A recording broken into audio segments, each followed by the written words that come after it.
Was there any pushback to that, whether it be from Edge and Christian, from Vince McMahon, from any other higher ups? As far as I know, there wasn't any pushback, but I definitely could sense that there were some, maybe of the top tier talent guys, that felt like, oh, you've got all these young guys out here and they're just doing too much. This is Right. gonna like kill the flow of the show. Or I kind of had a bit of that sense. One thing that I remember very well is that when the match was over, I remember Mick Foley coming and congratulating us. I mean, just the most genuine, heartfelt congratulations. And of course, he is going to, because he is a guy who made such a name doing death matches and taking crazy, insane bumps and stuff. And he saw us go out there and do this amazing match that was uh, a breakthrough scenario as far as ladder matches go. And the other person that really stands out to me is Stone Cold Steve Austin, because Steve was obviously the hottest person in the industry right at this time. You know, just still so hot, so amazing, one of the biggest draws, biggest attractions ever. He came up to us at the very end. He says, "Hell, guys, I got to tell you, you can't lie about this one. You guys stole the show tonight." You know, and he was on there, and to get that compliment from him, to get that love from him, was like, whoa, that was really mind blowing. He said, "You guys stole the show tonight." He said, "So here you go, guys." He says, "Here you go. Here's an old Steve Weiser on me. Let's have a cheers."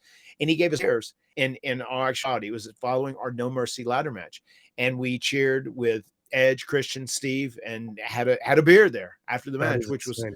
which was so cool and so amazing. But considering Steve was the top guy who could put a thumb on somebody if he wanted to, or like say these guys did too much shit, they need to fucking scale things down, they need to tune things down a little bit. He did not.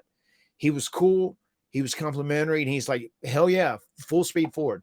You know, Well, let's it's kick just ass. so You it's guys did crazy to this. me because, like, and I'm sorry for cutting you off there, but, like, this was such a sink or swim thing because you guys got the spot, you got the tournament. If it fails or if it doesn't live up to the hype, who's to guarantee that you're gonna get another chance? We always hear that Vince McMahon is always willing to give a chance. You got your chance, but if it didn't go well, I don't think we're sitting here having this conversation right now, Matt. No, you're absolutely right. I mean, if that match turns out being a disaster in any capacity, I mean, we don't continue to do more things. You don't see table matches, you don't see TLC matches, you don't those amazing memories from, you know, WrestleMania 16, 17 don't exist. They don't materialize. They don't happen. And also you don't see the tag team division become as over as it did at that time too. I mean, that was just that spoke volumes about how successful that match was. That myself, Edge and Christian, and myself, my brother, Edge and Christian, and the Dudleys were able to like really raise the equity of the tag team division in WWE, because people know too, Vince McMahon, he isn't a tag team wrestling person.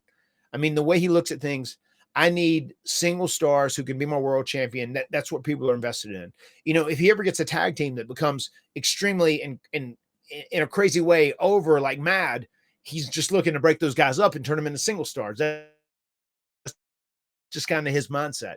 You know, that's one of the things I love about the Young Bucks. They just want to be a tag team forever. And that's how that was mine and Jeff's mindset at that time.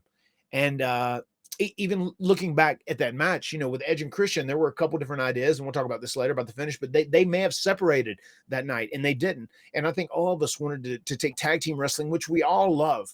And whenever I say that, I mean myself, Jeff, Edge, Christian, and the Dudleys as well. And we want to elevate it to the highest level that we possibly could.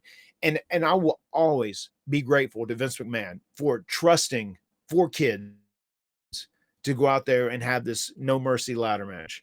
You know, he gave us that opportunity, and can't be that can't be stated enough. If it wasn't for him allowing us and trusting us, this match in theory could have been okay or all right. I mean, it ended up being exceptional.